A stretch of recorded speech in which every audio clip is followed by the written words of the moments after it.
What is up, boys? So back with another video, dropping some value sauce on you guys. And today we're just talking about how to get 90 plus sleep scores like a G. This is pretty much how to get good sleep in simple terms.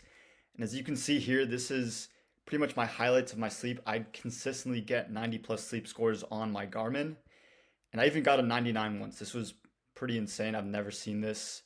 Only got this once, but I usually average around low 90s. Sometimes I'll get some 80s, sometimes the odd 70, but usually we're going for the 90s. And if you get everything right, which I'm going to lay out in this video, there's no reason why you can't get consistent 90 plus sleep scores. So this is exactly what you want to aim for. And we're going to dive into it. So exactly, you should probably be asking yourself, what should I actually know? Like, how does this actually work? We're going to dive into how to actually make this happen. So this all has to come down to your circadian rhythm.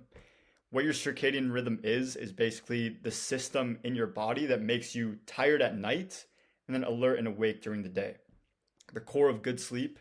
And the whole point of this is to not be that guy that crashes during the day and you get like this random spike of motivation and energy at nighttime. Like I've been there, probably a lot of us have. You're just like tired in the day, you get that afternoon crash, you're tired, you're lethargic, you want to take a nap in the day, and then nighttime comes around, you want to go to bed, you want to get good sleep, but then sometimes you're just super stimulated and you just can't go to sleep. So that's exactly what we want to fix, and that's the problem that I will be going into, and I will teach you this coming up. So how do you actually have a good circadian rhythm?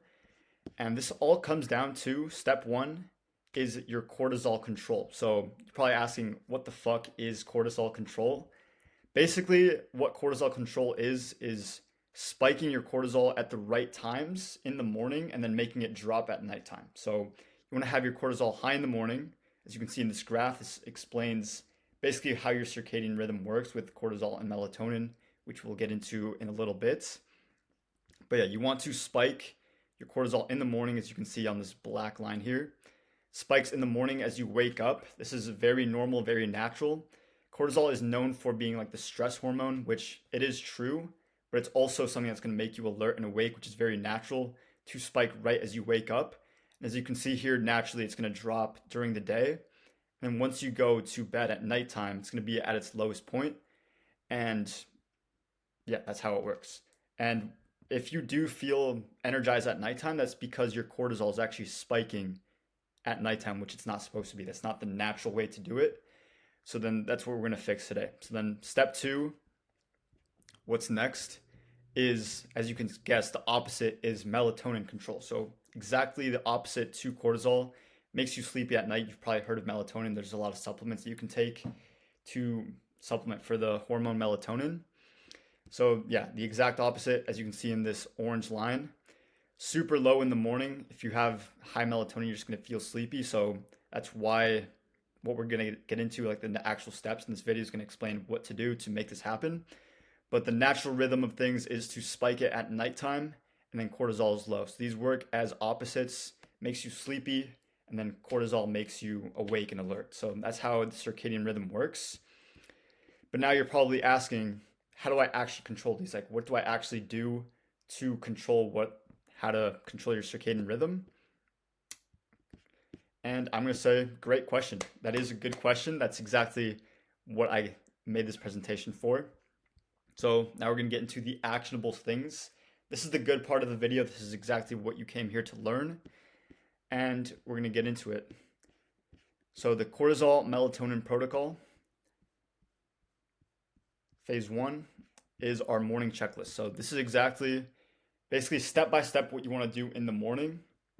So number one is wake up at a consistent time. This is going to make sure that your circadian rhythm is pretty set. You don't want it to be like super varied in your wake up time. And then as soon as you wake up, ideally get some sunlight, go outside and then view the sun, but don't look like directly at the sun. It's just going to like fuck up your eyes. You don't want to do that. Just look like around the sun.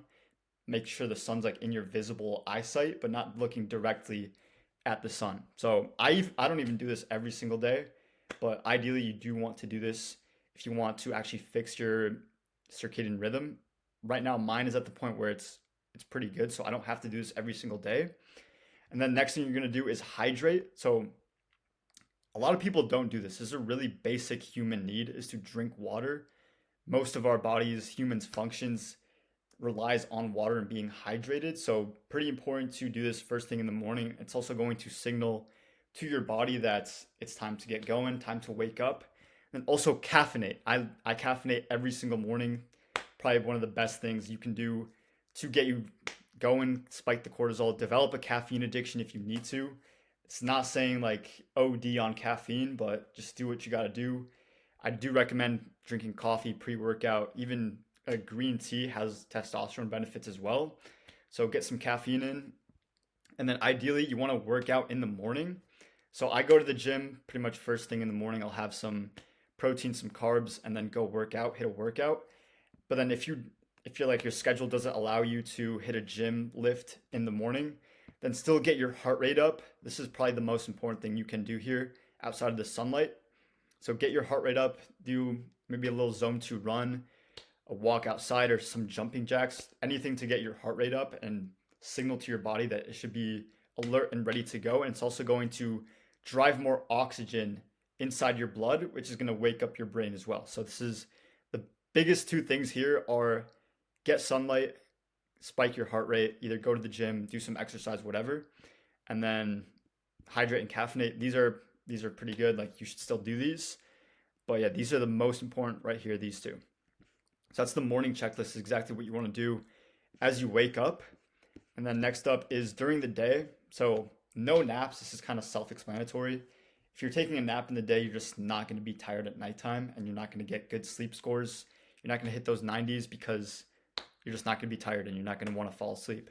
So don't take naps. I used to take naps like every single day a few years ago, but it just was not productive and then just made me not productive in the day. So stay away from that. Keep drinking water in the day. So this is very underrated for your energy levels as well. So I find this a lot for me. So if I ever feel tired, if I do have that morning or afternoon crash in the day, a lot of the times it's fixed by just drinking more water. You can just add a little bit of salt and electrolytes into your water, drink like a liter or whatever you need to do, and you're going to feel a lot better. I even sometimes get like a little buzz. Like I just feel like euphoric just from drinking water, which is kind of crazy to say, but it actually happens. That's what water does for you because your body just needs it for so many things in your body.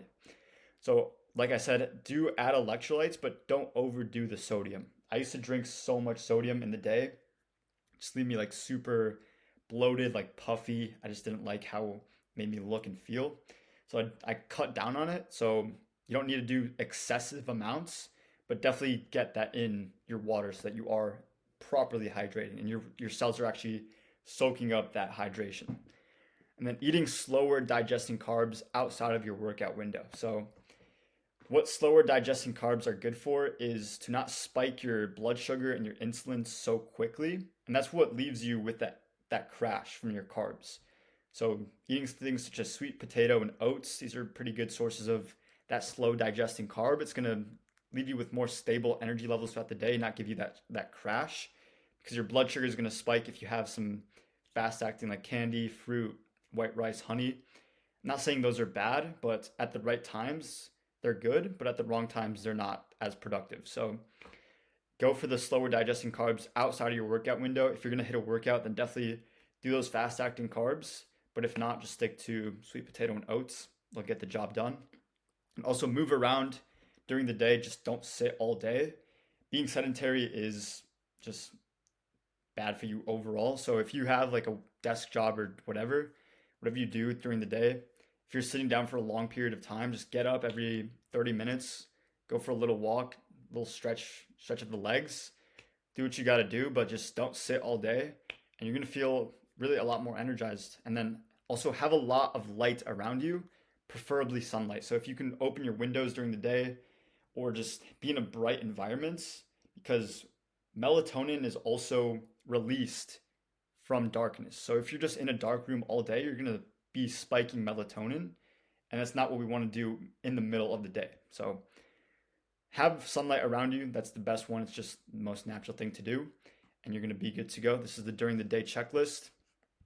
And then we get to The nighttime. So avoid bright lights as soon as I'd say the sunset goes down. Depends on your schedule and what you're doing when you actually want to go to bed. But as soon as you start winding down, just start avoiding bright lights. You can dim the lights, put some red blockers on, do whatever you got to do there. And then also stop eating 2 to 3 hours before you sleep. You don't want to be digesting at nighttime. So if you go to bed, let's say at 11 p.m., your last meal should be maybe 8 p.m., 8 or 9 p.m. That's like enough time for you to digest that food for without you being going to sleep while still digesting that. It's going to affect your sleep as well. So then have a nighttime routine as well. This is something that I found really valuable. Every single night you should just have something. It could be a little small checklist for yourself to do. Be like meditation or like reading or just a few little like habits and tasks that you can do just to like wind down. And this pretty much signals and programs yourself for sleep because once you start doing these consistently and then you go to bed right after, your body knows and it associates that nighttime routine with wanting to go to sleep and getting tired. So it's a pretty good trick. And also blacking out your room, covering up any small lights. So I have some blackout curtains. You can actually see these here.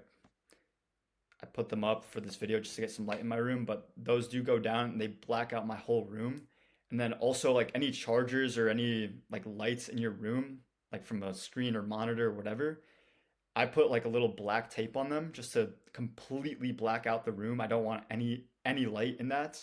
It just the darker you can get your room, the better. So find anything, just cover it up with tape. Get your room as dark as possible, and you're gonna get the best sleep that you can.